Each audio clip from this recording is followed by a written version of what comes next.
All praise be to the Most High God. The Most High God comes first.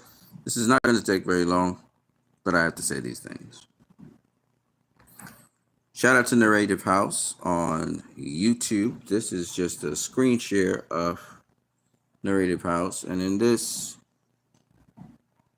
a rabbi is being interviewed who his roots are in Palestine.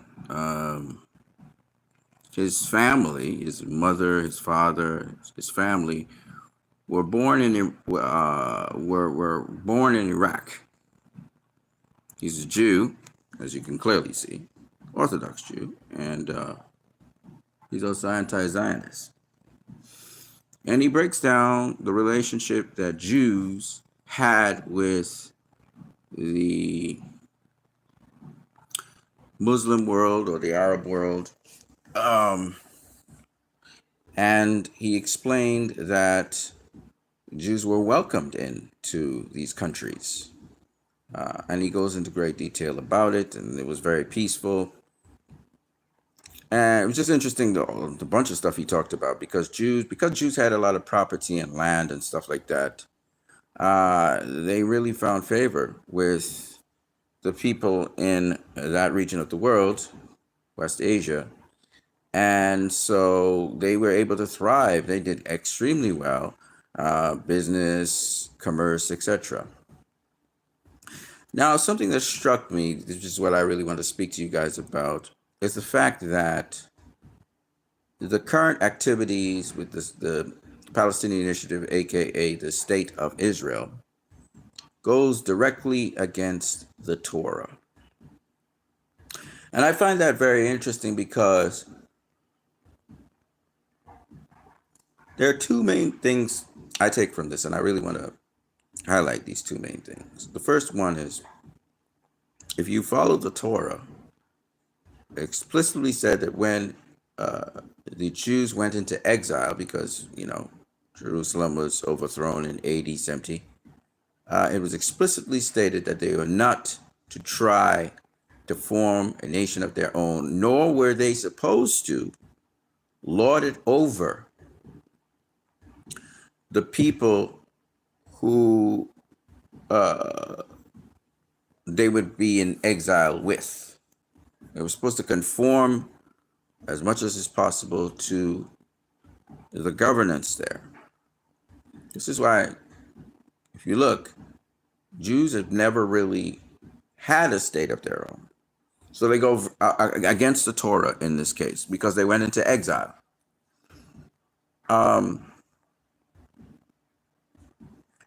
And they went in great detail about, he went in great detail of how the Muslims actually protected the Jews. And there was a brotherhood there. What is amazing, and it makes sense, but I'm going to tell you, what's amazing is seeing that the Jews who did not obey the Torah, these Zionists, this nationalist movement, they didn't obey the Torah, but they were aided by Islamic leadership, or shall I say, Arab leadership in the region. For example, while Iran and the Ansarallah of Yemen and Hamas, of Palestine and associated resistance groups, and Hezbollah of Lebanon, while they have actively pushed back against the oppression and the brutal occupation of Palestine, you will notice that the Arab leadership in several different countries, whether it's Egypt, Jordan, Saudi Arabia, UAE, right? The leadership there in these countries have behaved almost indifferent. They've never tried to take action in any sort of substantial way. No trade embargoes, no sanctions, no cutting off of supply of oil to Israel, none of that. they've done a little bit of rhetoric, but they haven't done anything. It's business as usual with these leadership of these countries. Now, the countries themselves, the people put the leadership under pressure to do something. The people of these countries are totally opposed to this and expect their leadership to do more. But the leadership of these countries hasn't been doing anything at all. And I think I know why. Most of the leadership of these countries have been educated in the US. They've went to school in the US, they've lived in the US, they got all their education from the US. So a lot of these countries have an affinity, the leadership of the countries that is, with the United States of America. One person, I can't remember what his name is right now. Oh yes, I remember now.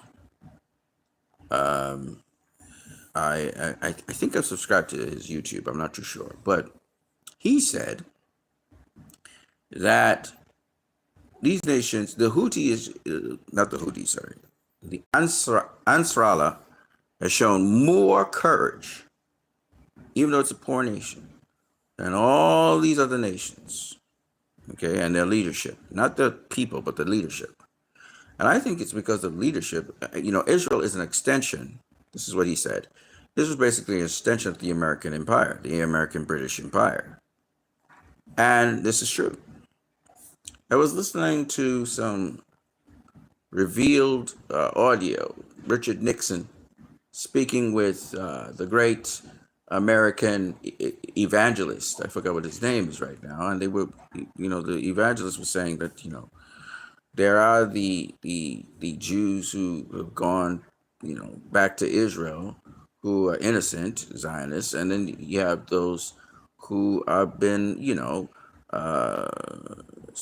controlling media in the United States, controlling certain aspects of government, and are involved in debauchery. And it's true. There is the Kabbalah, which is a book that Jews participate in. And then you have, it's Babylonian, and you have the Torah, the Talmud, and now this rabbi was telling us about another daily book that they use.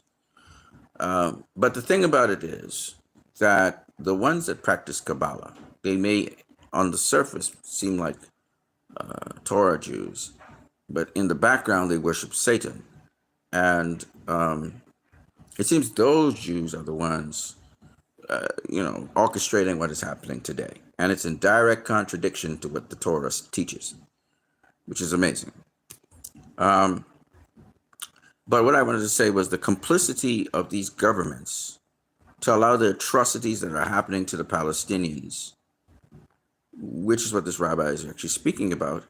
It really stems back to the leadership being groomed in the United States, and they're having allegiance with the United States. They see Israel as an extension of the United States and the United States policy and agenda in the Middle East.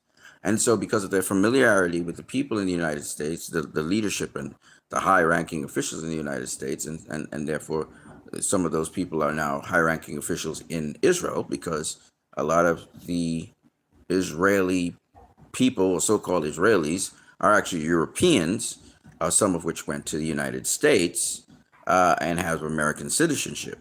So they're very familiar with these American Jews, and I think this is the reason why they react the way they do. It's because they have been indoctrinated. They've bought into the rhetoric and profit from the rhetoric of the American Empire being the place they want to trade with and do business with, which is an archaic system now. It's going to be replaced by the Chinese Empire, so I don't know what they're going to do there. But anyway, Saudi's trying to shift with the tides, trying to pivot with the tides, but we'll see what'll happen. So anyway, the point I'm making is that this is the situation. And so you have compromise. It's kind of like AIPAC. It's kind of like, they say Israel controls the world. It's like Israel's kind of infiltrated these different countries, their leadership, or made agreements with the leadership so that the leadership, and probably the leadership, is also compromised with some sort of Kabbalah or Freemasonry or Illuminati, whatever. Because you see the same thing with England. You see they've infiltrated the English government. They're trying to infiltrate all governments of the world, so there's no resistance to them. So they can actually control the world. They're doing the opposite of what the Torah taught them to do, which tells me they're satanic. They're working in opposition to it. And then the other thing, the complicity of those around them, I thought I would expose that this complicity is probably because they are all satanic as well, and they're bought into the system of Kabbalah in the United States, most of them being educated in the United States anyway. So this would explain the leadership is bought off. That's why the leadership is acting in opposition to the people in the region. And I've seen this in my country with the leadership doing things in opposition to the people, hurting the people. I'm sure it's pretty ubiquitous in several countries, especially westernized countries. They follow the same model. So it's not surprising to me to realize that these leaders are compromised. And people call them cowards. They're not cowards.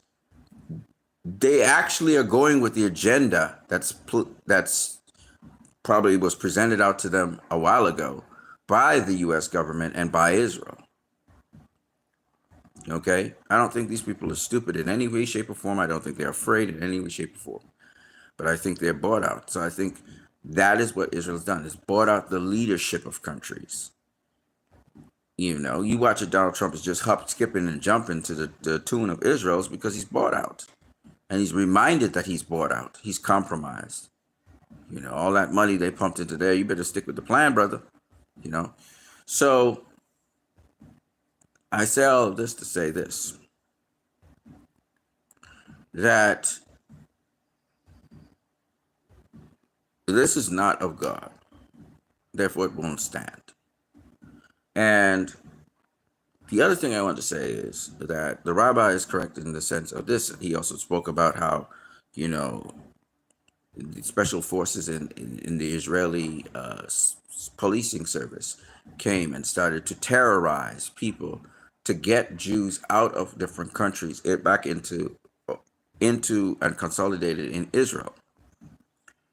So he outlined what used to happen, the series of explosions, always explosions and bombings, always bombings, explosions, always terrorist attacks that had to involve explosions, both in Egypt, Morocco, Iraq, terrorizing the Jews there, and then accusing the Muslims of doing it. And the leadership of those countries in league with the Jews wouldn't say anything on the matter. So it was a conspiracy to pull the Jews out.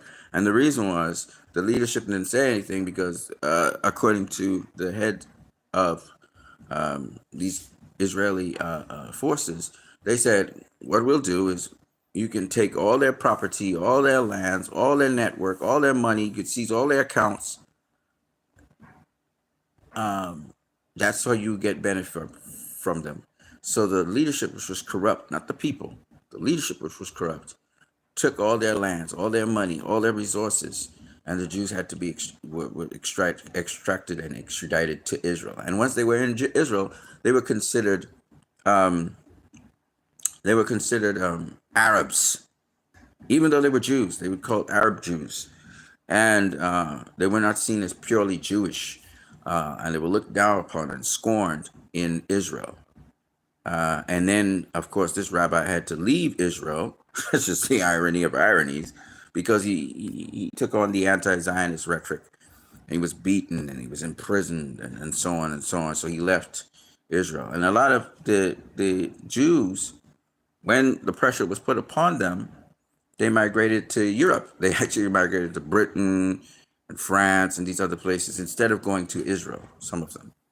So it's just a very interesting story because a lot of these Jews didn't believe in going back to Israel because they believed that was against the Torah. That was against what God had told them to do. They were supposed to live in exile, be productive, help the governments, obey the law once it didn't contradict the Torah, and so on and so on. So, and he's so correct. It wasn't about, trying to express your dominance over people and call them Gollum and put him down. He said you were supposed to live with your neighbors, your people, as peacefully as possible, which he was so correct. He said, what has been established, this state, has caused so much instability and lack of safety to the people inside of Israel, which is why you have this mass exodus from Israel. A lot of the skilled people, the business people, the high level labor has left Israel. They have left and they've gone into other countries. And that mass exodus, I think it was the last time I kept tab, it was 500,000 people left Israel. But I believe that the exodus is still continuing, particularly with the increase in violence and the resurrection of violence. I think the head of Shin Bet, one of the former heads of Shin Bet, said that this is uncalled for. What is happening right now is uncalled for. I believe the current head of Shin Bet, which Mr. Netanyahu is also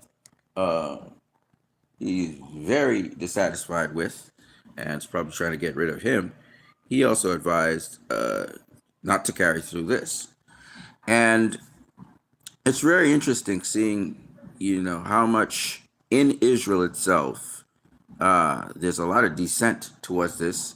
A lot of people, from the people who support the families of the captured victims to the people who are seeing that this is a pointless war for land grab, and they're really seeing it for what it is, and they don't like the people who don't like what the settlers are doing, what the government is doing. There's a lot going on here that I just had to speak on that is just so absolutely demonic. Jews have been in Palestine for the greater portion of about 1,000 years, maybe even more. Some of them left because of what happened in Spain. Some of them, migrated there, but they were invited to come there, actually, by the leadership at the time. The Jews have gone through so many different empires, from, the fall of Rome and the change of what happened in West Asia and even in Europe.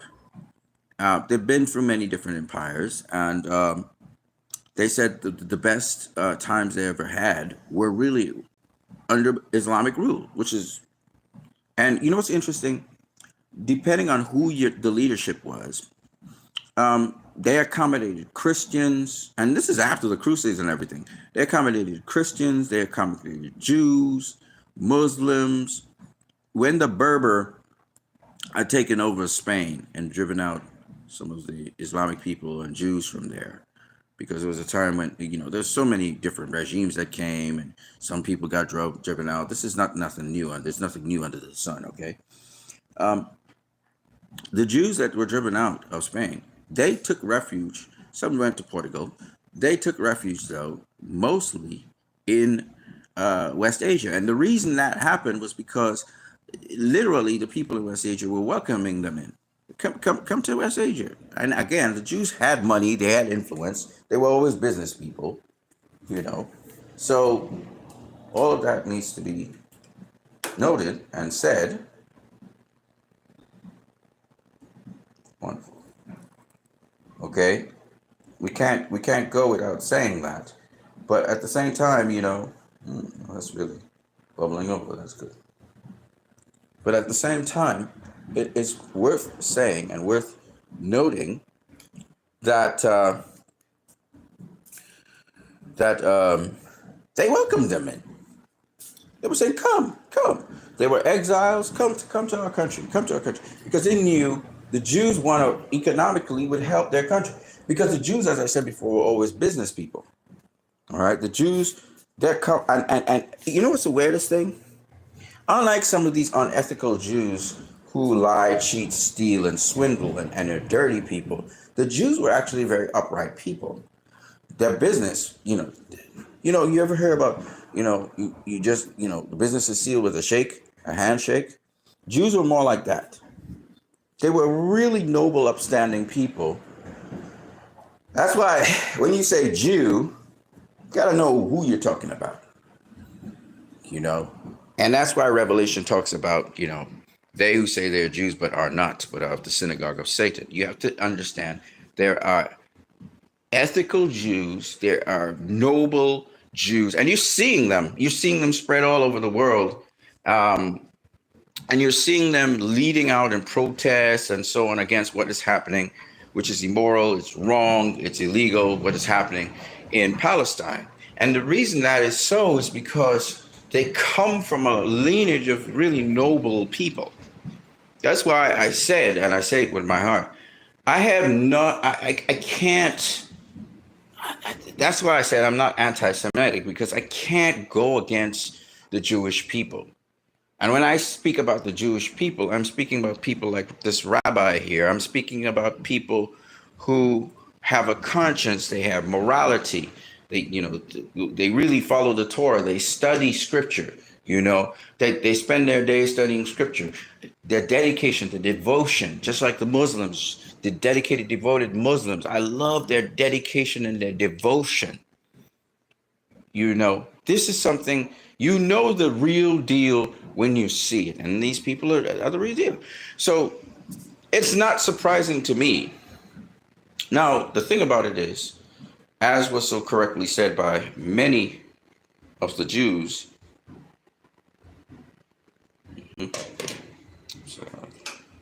they said that this Zionist project that is being promoted by Jews, they felt it was going to be the downfall of the Jewish people, because everybody would lump Jews all together with this ungodly lot. And this ungodly lot has had a tremendous voice in the world now. They have been able to subvert the sovereignty of several nations, and they've been able to persuade these nations to be so very oppressive and brutally oppressive on anyone supportive against their cause. And this certain sect of, or should I say, this certain type of supposedly alleged Jew, because I can't see how anything that they do is Jewish. There's nothing Jewish about them. They follow the cultural proceedings to some degree. They do the ceremonies. But there's a scripture in the Bible that says they have the form of godliness, denying the power thereof. If I have to use scripture on you right now. And this goes for whoever. They may allege themselves to be Christians. They may allege themselves to be Muslims. They may allege themselves to be Jews. But then when you look at their actions, that's not Jewish. That's not Islam. That's not Christian. So you can tell by their works ye shall know them, says the scripture. And that is why you will find people like myself, whether we're Christian, whether we're Muslim, whether we are Jewish, whether we are Buddhists, whether we are Brahmins, whether we are Berber, Druze, whether we are agnostics, whether we are Gnostics, we're all going to agree on one thing. All this talk and all this philosophy, I want to see what you do, because your actions speak louder than your words. And if you profess to be X, Y, and Z, but you act outside of that, I know you are a hypocrite. And if you're a hypocrite, then it means that you don't represent what you say you are. You can't be a Jew and you eat pork. Can't be a Jew and you eat pork. You can't be a Jew who's supposed to worship the one true God, but you have idols. You have idols here, you have idols there, you have idols underneath places. Then you are not a Jew. You are someone who practices Kabbalah. You are someone who practices necromancy. You are someone who practices witchcraft. Right? So I chose to cover this very briefly. I have to go on my way. I have to go to work. Unfortunately, when I reach home, it's more work. And then I crash. I don't even fall asleep. I crash. and I wake up. It's the next day. So I just want to let you guys know that I know I know that what is going on is not of God at all, and they're going to take those who are supposedly of the Christian faith and try and endorse this evil. They'll take even people who allegedly are Arab and of the Islam faith, allegedly, and they'll endorse this evil. But that doesn't mean that it's not evil, because what is the fruit of evil? The works. And if the works are evil, then it doesn't matter who endorses it, right? An angel could come down from heaven and endorse it. It's still evil, right? So by their fruits you shall know them. And right now what is going on is evil. No matter how they try to cover it up, they can't. We've not heard them say anything about what is happening in the West Bank. They talk about Hamas, Hamas, Hamas, Hamas, Hamas, Hamas, Hamas, Hamas, Hezbollah, Hezbollah, Hezbollah, Hezbollah. You know, the Houthis, the Houthis, the Houthis. They're not Houthis, they're Ansar Allah. But they don't talk about the West Bank. Right? At least Hamas brings to attention what is happening in Palestine. At least Hamas and people on the ground with cameras or whatever they have are able to shoot stuff. What's happening in the West Bank is atrocious, and there's no Hamas there. There's some resistant groups, but they're very small. Okay? So to say, and we could even talk about the Negev. What's happening there? So many displaced people from the Negev.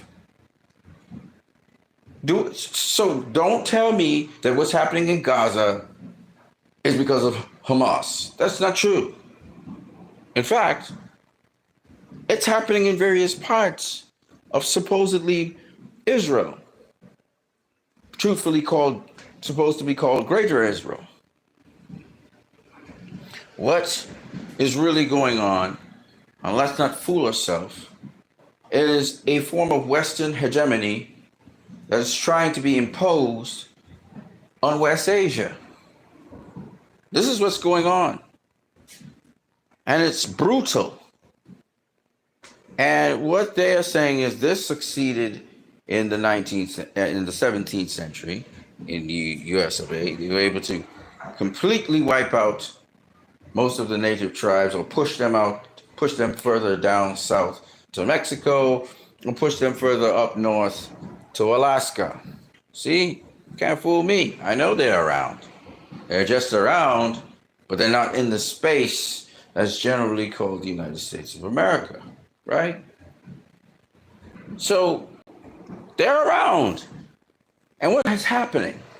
And this is the thing, the consequences of pushing people out of the places that they used to live in is, as this rabbi so correctly said, his family longed to go back to Iraq and live there because the life there was good. The life in Israel was terrible. So-called state of Israel. And were treated less than because they spoke Arabic. They didn't speak this new language of Hebrew that Israel conjured up out of the clear blue sky for these Europeans to start speaking. The language that the so-called Ashkenazi Jews actually used to speak in Europe was Yiddish. Yiddish. And you know what's the irony of the situation? Yiddish is almost obsolete today. They don't even speak Yiddish anymore. They speak this Babylonian New Babel they call Hebrew, modern Hebrew. I say this to tell you this. Here's an experiment in this project, which is apostate as apostate as can be, the abomination of desolations. And for any Christian, anybody who is a Christian knows it's not just the Quran that speaks about this. It's not just the Torah that speaks about this. It's also the Bible speaks about this. So for those people who allege themselves to be Christians, You are involving yourself in a great deception if you believe that the repatriation of Jews to the Palestinian Initiative, aka Israel, is biblical. It is not. It is biblical, but it is biblical in a very evil way. The Bible does speak about this, but in a different way. It's not something positive. It's not a good thing. Now, I say this because how can all three books, I don't know about the Bhagavad Gita, I haven't checked that out yet, but how could all three books agree on this issue? There's supposed to be three separate religions. Apparently, according to the Western Empire, according to Westerners, they're supposed to be fighting. There's supposed to be tension between Muslims and Christians. For those of you who don't know, I belong to a group online, Muslim and Christian Brothers, where I've learned so much about Islam. I live in a country where there's a mosque not too far down the street from me. I know of a country where Muslims and Christians and Hindus and Baha'i and Buddhists, we all live in peace with one another. We believe different things.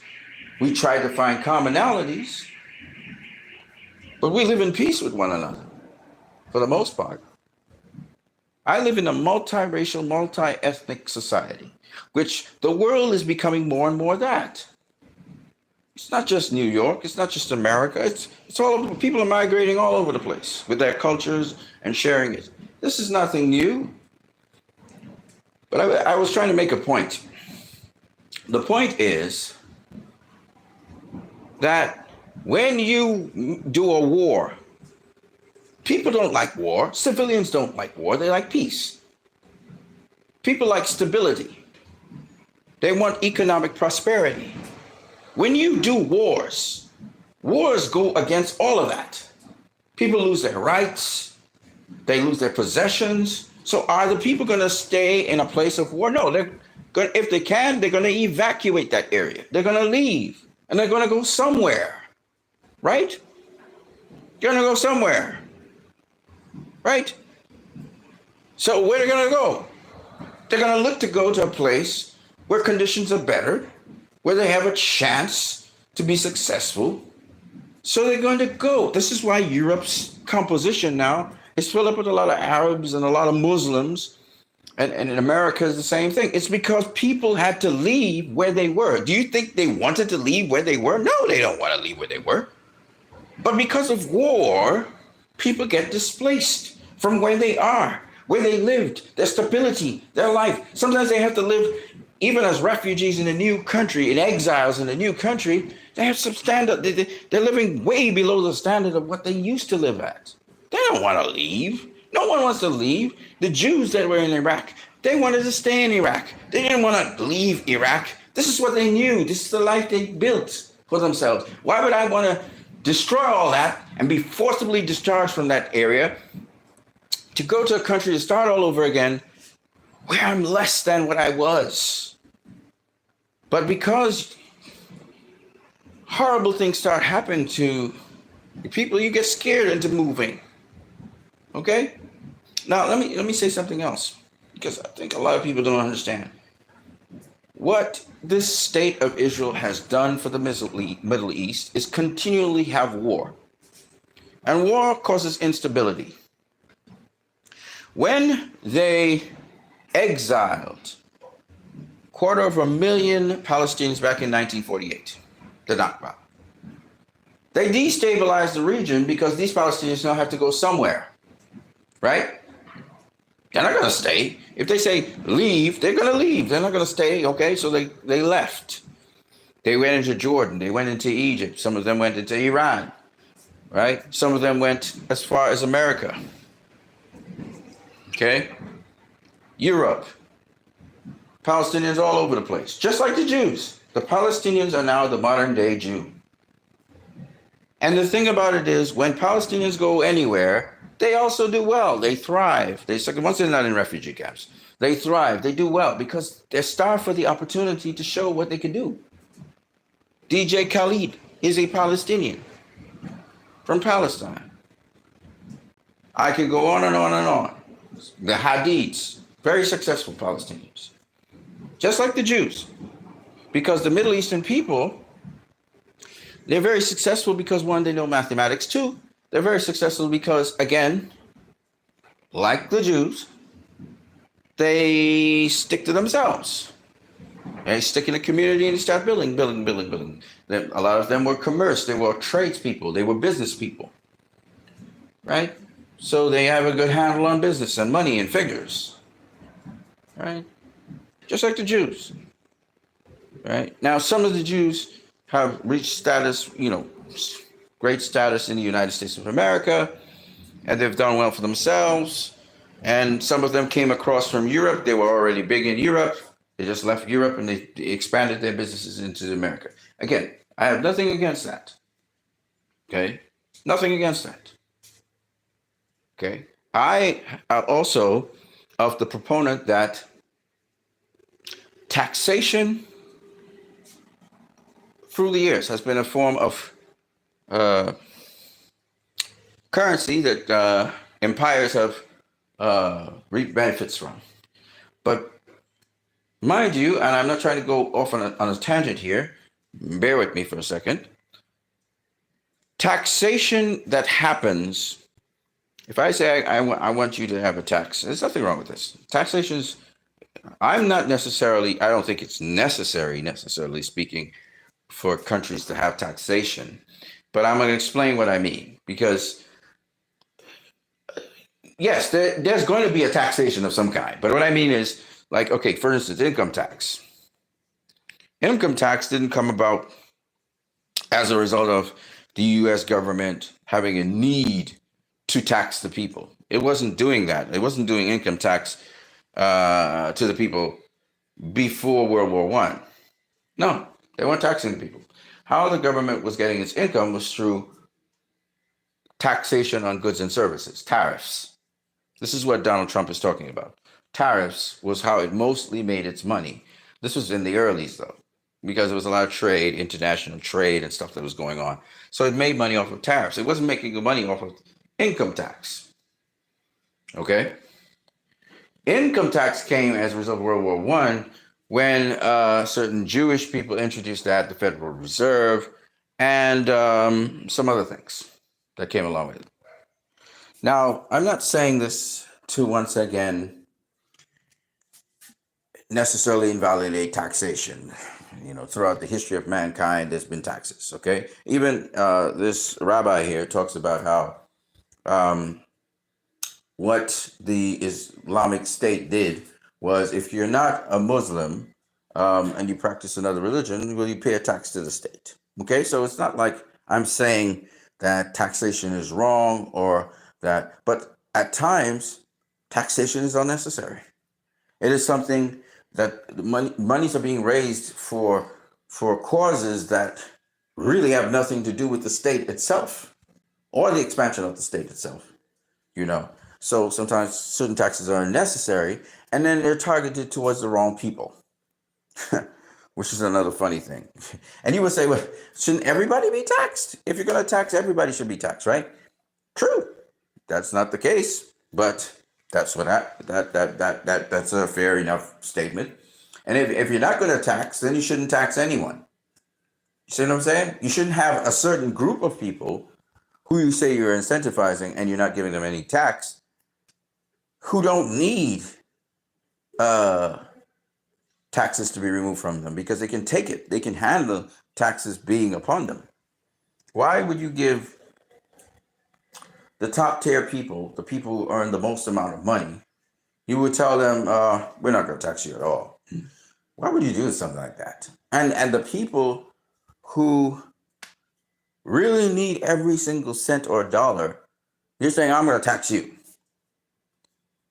Doesn't that sound one-sided or biased? And that's the problem with taxation. So certain people get away with all kinds of tax exemptions. IRS don't come to them, nothing. They're fine. They don't have to pay nothing. And then you have the poor people who the IRS is raining down hell on them because they we want your taxes. I feel it's so inhumane, you know. Anyways, that's what I got for you guys. It's 40 minutes in. I gotta get out of here. God bless you all. Have a great day. What was the point I'm making? The point I'm making is the following: complicity is because of familiarity and basically a fraternity. And what is happening today is goes contrary to the Bible, contrary to the Quran, and contrary to the Torah. And that is why this thing is immoral, it's satanic, it's evil.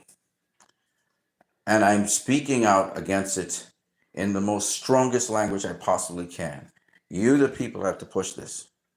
The United Nations is not going to do it because the United Nations is founded on the same Masonic system that the United States of America was one of the founders of. You're not going to get it from the United Nations. You're not going to get it from the ICJ, even though the ICJ has done enough to show that there's probable cause of genocide. I don't know why they're saying it's probable cause. There's literally genocide going on. And the other thing that's pretty archaic is the ICC, even though they did do a damning thing by actually issuing arrest warrants for Netanyahu and the other guy, I forgot what his name is. It's important to realize that as damning as that is, if it's not acted upon, it really doesn't matter. You know, and we're talking about complicit states like the United States of America. They need to go further. They need to indict Joe Biden. They need to indict. They're not doing enough. When the U.S. Congress sanctioned these judges and trying to go after them, they should have doubled down and started indicting Joe Biden and everybody else. They should have started indicting a whole bunch of people. Oh, you want to go to war with us? Okay, fine. We're going to indict you. That's what they should have done. And you would say they're escalating things. No, there's something called principle. And if I got to die based on principle, I will die based on principle. You see what I'm saying?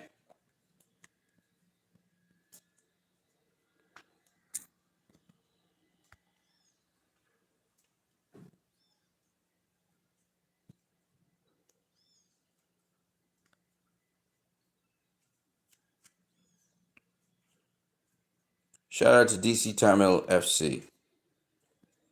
So with the competition that we want to have, which is Zack Snyder's Justice League sequel part 2, I have not had any chance to really pay any attention to this. I've been working nonstop. I really want to, but I have just not found the time to even inspect to see if anybody even entered the competition or so on. But I'll extend it to the end of this month. I'm just saying this now. I like to go and post all those things up on different social media platforms. But I still look forward to seeing entries and creativity. This is all about just fostering your creativity and so on. I've not been able to follow up on this. I am so sorry about that. But and my apologies. But I would like to.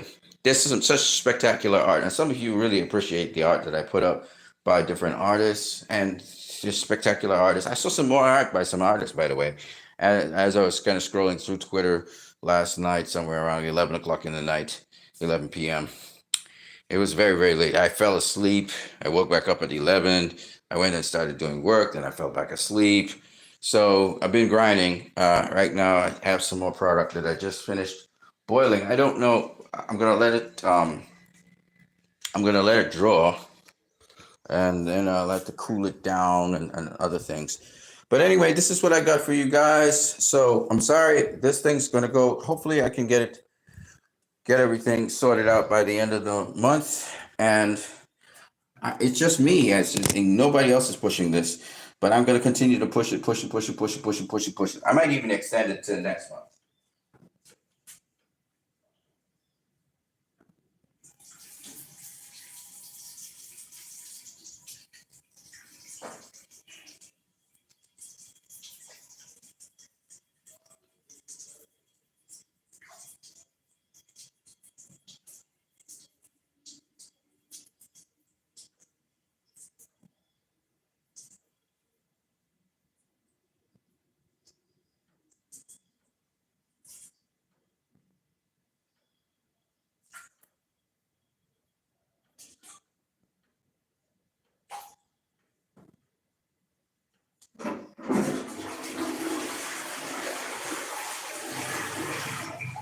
I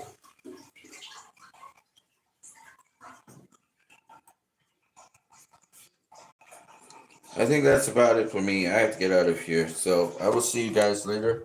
God bless you all. Let me just show you a couple more art stuff here somewhere. This was Zack Snyder said at SnyderCon that he's interested in returning to direct Zack Snyder Justice League 2.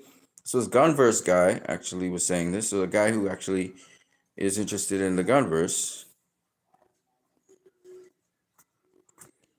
So I know Zach wants to see this to its completion. I think it will happen. It's kind of inevitable because Warner Brothers is having a very difficult time right now with their slate of films, getting their slate of films, you know, to even make some kind of money in DC and also even non DC films now, since Barbie. So it looks like David Zaslav is looking to sell. I think he favors obviously Walt Disney as a buyer. I don't know what Walt Disney's position is right now, in terms of stock, because Fox was bought by them, acquired by them, acquisition by them. They've had one success, big success, in Deadpool and the Wolverine. That was last year. So I don't know. I don't know how things are going with them.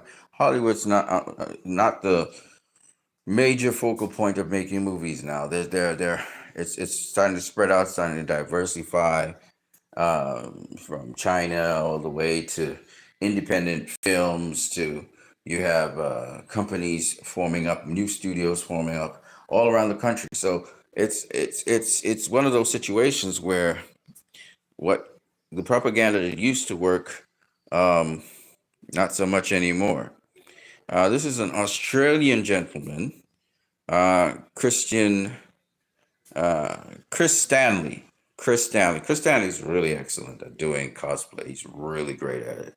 Not to mention, he also does figures, and he's really a professional cosplayer. And this is him here, somewhere in Australia, because he's from Australia. And this, I mean, this looks, I mean, this is so. This dude could literally go into Hollywood or some sort of studio and start doing costume designing because this is remarkable. Look at this. You know, I would love to for him to. I would like to see his concept of what Justice League Part Two, what kind of cosplay he could do for that.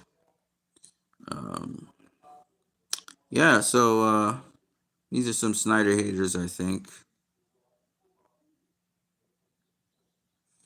Shout out to Brian Zapp's family again. Yeah. So I hope to. Uh, I hope to be able to just kind of promote this competition for the next couple of days. But my time is really important, so I'm hitting the road in a couple minutes from now. But you guys have a great day. I'll be with you and keep you along your way. You know, um, very thankful to have this opportunity in this time in this world to have my voice out there on social media. I'll see you guys later.